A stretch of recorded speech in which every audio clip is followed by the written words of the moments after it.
I make face masks that are geared towards skiing and snowboarding. I make them at my house.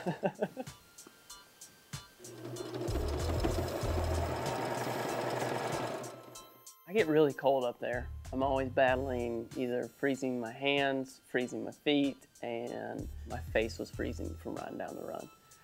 And so I started doing what most people do and wearing like bandanas and whatnot, and they would freeze constantly. And so I decided that I could make something better.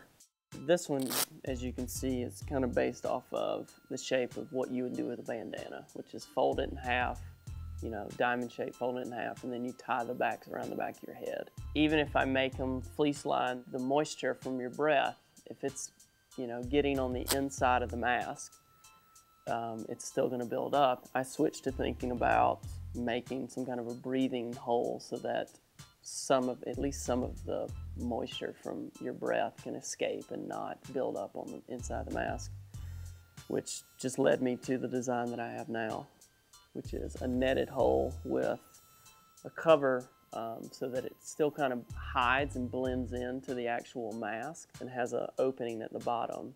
The moisture of your breath moves out the bottom and dissipates into the world, and you're still warm and happy on the mountain.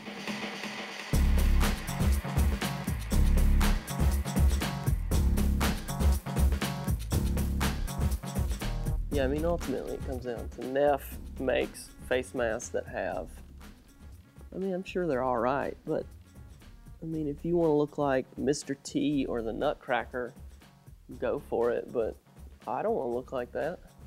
You know, I think that a lot of people, they snowboard because it's fun, obviously. People get into it and they start trying to get good, and then you have people like in the park doing jumps and whatnot.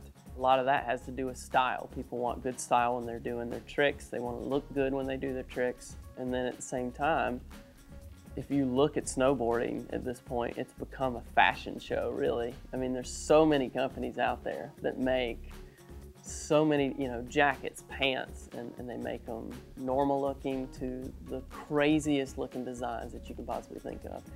You know, I feel like if I just made one thing and that was all I made, that doesn't really go with the industry right now. That doesn't allow people many options, and people have different personalities and are gonna want different things. And so giving them different options gives them the ability to do that. And then the custom mask is so that if someone really wants something specific that only they will have, I can make it, you know, and I'll make it for them, and I won't make the same mask for someone else. A lot of the clothes that people buy, especially in snowboarding gear, is made overseas, and it's not made by someone who cares anything about snowboarding. So I don't know, I mean, there's no passion in that, you know.